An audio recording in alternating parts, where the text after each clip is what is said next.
सारे भैया ने भाई मेरी राम राम। मैं जगदीप शर्मा स्टेप अप जे सर यूट्यूब चैनल पर आपका स्वागत करता हूं। भाई बहुत लंबे समय से डिबेट चली हुई है बागेश्वर धाम पर हमारे धीरेन्द्र शास्त्री जी के ऊपर कि भाई वो पाखंड फैला रहे हैं, वो सनातन के खिलाफ काम कर रहे हैं। मतलब इस टाइम बहुत सारी अड़दुम सड़दुम बातें चली हुई हैं और मेरे मित्रगण भी बहुत सारे ऐसे हैं जो धीरेन्द्र शास्त्री के खिलाफ बात कर रहे हैं। मैं ऐसे विषय पे वीडियो बहुत कम बनाया करूं जहां पे कंट्रोवर्सी हो, लेकिन जब बात सनातन धर्म की आ जाए, हमारे देश की आ जाए और बात इस टाइप की आ जाए कि बिल्कुल ये सब कुछ खिलाफ सा लगा है, तो फिर मैंने सोचा कि इस विषय पे मैं थोड़ा सा जो थोड़ा बहुत ज्ञान है मैं उस पर प्रकाश डालूं। भाई लोग कहें कि भाई धीरेन्द्र शास्त्री भगवान है और अगर ऐसा है तो सारी बीमारियां ना खत्म कर दो, सब ना नू कर दो, नू कर दो। पहली बात, भगवान ना तो वो कहता, साधक हैं उनके समर्थक हैं, वो कुछ कहें वो अलग विषय है। तो भगवान तो नहीं है वो, मैं इस बात को ये नहीं कर रहा कि भगवान है वो, लेकिन अब ये कहना उसके पास जो चीज है उससे वो सारी बीमारियां खत्म कर दे, ऐसा नहीं होता। एक अध्यापक, उदाहरण के तौर पे एक अध्यापक लेवा, हमारे देश में कितने सारे टीचर हैं, क्या उससे हमारी साक्षरता सही होगी? क्या कोई बच्चा आज तक फेल ही नहीं होया? जो टीचर एक क्लास में पढ़ाने लग रहा है, क्या उस टीचर के पढ़ाए सारे बच्चे पास हो गए? ऐसा कभी नहीं होता। एक डॉक्टर है, डॉक्टर सबका इलाज करे, क्या सारे के सारे पेशेंट ठीक हो गए? ऐसा कभी नहीं हो सकता। इस तरीके के आप कितने ही एग्जाम्पल ले लो।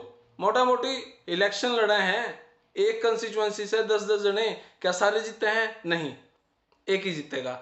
तो ये बात कहना अगर वो भगवान है या उसके पास पावर है तो सब कुछ बीमारियां खत्म कर दो, लोगों के रोग शोक खत्म हो जाए, मौज मस्ती में जीवे, ऐसा नहीं होता मेरे भाई। फिर भी अब दूसरे विषय पर आऊं मैं कि धीरेन्द्र शास्त्री ऐसा क्या करे है।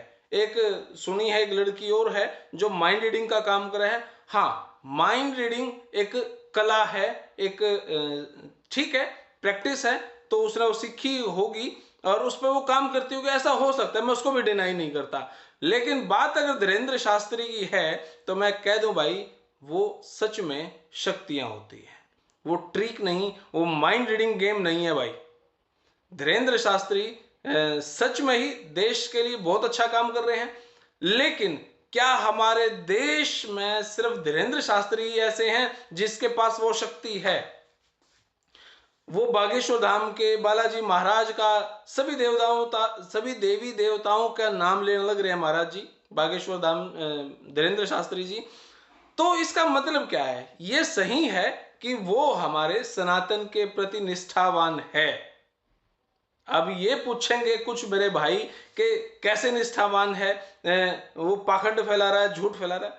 आज तक उसकी कोई भी बात झूठ नहीं निकली। अब कोई भी भीड़ में से रेंडमली वो किसी भी आदमी ना बुला ले वह है और उसके सवाल करने से पहले वो ये बता दे वह है कि तेरे सवाल के हैं। ये कैसे मुमकिन है? ये माइंड रीडिंग का गेम, अगर वो कुछ जो लड़कियां जो चली हैं वो अगर ऐसा करती तो अलग बात है, लेकिन ये एक शक्ति है, ये एक पूजा पाठ के अंदर एक गण प्रक्रिया है। अब जो पूजा पाठ में विश्वास से नहीं करते, जो नास्तिक हैं और जो सोचे ये तो पाखंड है, उसके आगे तो मतलब फायदा ही नहीं मैं डिबेट करूं। लेकिन फिर भी मैं बता देता हूं, ये एक शक्ति है जिस शक्ति का नाम है करण पिशाचिनी। भाई जब मैं शास्त्री करा करता तो शास्त्री में होशियार नहीं था, लेकिन इन चीजों में मैं बड़ा घुसा था, बहुत पूजा पाठ करी, हिप्नोटिज्म, मतलब इन चीजों में मैंने बहुत करा। तो कर्ण पिशाचिनी एक ऐसी विद्या है जो आपके सामने जो बैठा है उसकी बातें वो बता देगा कि यो आदमी के करना रहा है, इसके मन में के चल रहा है, और वो पूछे बिना भी बता देगा कि 10 दिन पहले इसके साथ क्या क्यों आता, 15 दिन पहले, 20 दिन पहले, 2 महीना पहले, 6 महीना पहले, साल पहले, सारी चीज एक्यूरेट वो शक्ति बताती है कर्ण पिशाचिनी। अब मैं आपको कर्ण पिशाचिनी का मैं काम बताऊं, वो मिला कैसे है वो बताऊं, तो वीडियो बहुत ज्यादा लंबी हो जाएगी।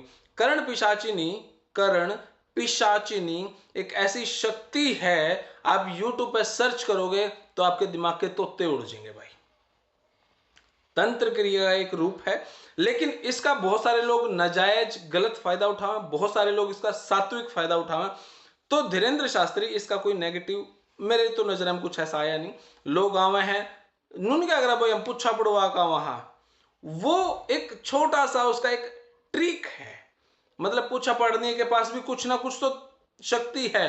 इनको कहूंगे बतेरे पाखंड फैलावे, हाँ ऐसा हो सकता है कि पूछा पढ़निया में बतेरे ऐसे होंगे जो पाखंड फैलाते होंगे, लेकिन 100% कोई पाखंड नहीं होता, 100% कोई सही भी नहीं होता होगा। पुच्छा पड़न के नाम पे भाई मारे चोरी होगी, पुच्छा पड़वा का वहां हमारे घर में नुकसान हो गया, पुच्छा पड़वा का वहां जो पुच्छा पढ़निया है वो उसके पास एग्जैक्ट करण पिशाचनी है कि नहीं ये नहीं कह सकते, लेकिन हाँ ऐसी छोटी छोटी तंत्र क्रियाएं हैं जिनकी साधना करने से ये चीजें प्राप्त हो जावे। अब आपका सवाल ये होगा कि अगर ऐसा है, धीरेन्द्र शास्त्री जी के पास अगर कोई इस टाइप की विद्या है, तो वो तो फिर मोदी की भी मन की बात जान सके है, वो तो फिर देश में आने वाली घटनाओं के बारे में बता सके है, वो तो फिर यो भी कर सके वो भी कर सके। एग्जैक्टली नॉट, ऐसा नहीं है। आम जन समस्याओं के बारे में वो बात बताई जा सके है। अगर धीरेन्द्र शास्त्री मोदी जी के सामने चले जाएं और सोच लें कि दिमाग में मोदी के चल रहा है, तो धीरेन्द्र शास्त्री नहीं बता सकते। धीरेन्द्र शास्त्री जी किसके आगे नहीं बता सकते? जो बड़े स्तर पे साधु संत हैं, क्योंकि मैं मोदी जी को इसी सेंस में काउंट करूं कि वो भाई एक पूजा के बल पे बहुत बड़ी सिद्ध व्यक्ति है। भाई धीरेन्द्र शास्त्री के पास अगर कोई हनुमान का बड़ा तपस्वी चला जाए तो धीरेन्द्र शास्त्री जी शायद मेरे हिसाब से, जहां तक मेरी नॉलेज है, करण पिशाचनी जो वो एक विद्या है वहां पे आके वो फ्लॉप हो जावे। बड़े स्तर के तपस्वियों के सामने वो विद्या फ्लॉप हो जावा है। अगर आपने किसी देवी देवता की बड़े स्तर पर पूजा कर रखी है फिर धीरेन्द्र शास्त्री जी के पास जाओगे तो वो पिशाचिनी बता देगी भाई मेरा सेंस इसके पास नहीं जा रहा, मैं इसके बारे में रिसर्च नहीं कर सकती। तो धीरेन्द्र शास्त्री जी हंस भी सकते हैं, अच्छा पहले तपस्वी आदमी है। इसीलिए किसी की भी मन की बात जानना ऐसा मुमकिन नहीं है। एक स्तर तक ही कोई चीज काम करे है। मेरे पास एक बंदूक है, मैं उसकी गोली चलाऊंगा, वो भी एक लिमिट तक जाओगी। इन साइंस कितनी टेक्नोलॉजी करने लग रही है, मिसाइल पे मिसाइल, मिसाइल पे मिसाइल, मिसाइल पे मिसाइल। आज वह 2000 किलोमीटर जाने लग रही है, 3000, 5000, 10,000, इतनी तो लिमिट तो है। ऐसा तो नहीं कि पूरे देश में 10 चक्कर काट दी रहोगी, ऐसा नहीं हो सकता। हर चीज की एक लिमिट है। इसी प्रकार कर्ण पिशाचिनी की भी एक लिमिट है, वो कहाँ किस हद तक काम करती है। बहुत सारे लोग इनको कहेंगे जगदीप तू ये बड़े पाखंड पर काम करे, नहीं, यूट्यूब पर सर्च करें कर्ण पिशाचिनी विद्या का काम क्या है। यह विद्या हमारे देश में बहुत सारे साधु संतों के पास होती है। बहुत सारे साधु संत इसका प्रयोग करते हैं, बहुत सारे साधु संत इसका प्रयोग नहीं करते। बहुत सारे लोग इसका नेगेटिव असर डालते हैं, बहुत सारे लोग इसका पॉजिटिवली काम करते हैं। बहुत सारे लोग बताते हैं कि नहीं मारदुर है कुछ, वो सिर्फ साधना में लीन है। बहुत सारे लोग इसी स्तर पर काम कर रहे हैं। अब राजस्थान है, मध्य प्रदेश है, ऐसी ऐसी जगह पे बहुत सारे लोगों के पास इस टाइप की विद्या है। कर्ण पिशाचिनी नाम की विद्या है बहुत सारे लोगों के पास। वो इतने बड़े प्रमोट नहीं हो पाते, धीरेन्द्र शास्त्री जी जितने बड़े स्तर पर प्रमोट हो गए। अब उनके पास यह विद्या कैसे आई, अब इस पर भी मैं एक्सप्लेनेशन दूंगा तो बहुत लंबी हो उसका है। फिर भी इन शॉर्ट जो मैंने पता है, थोड़ा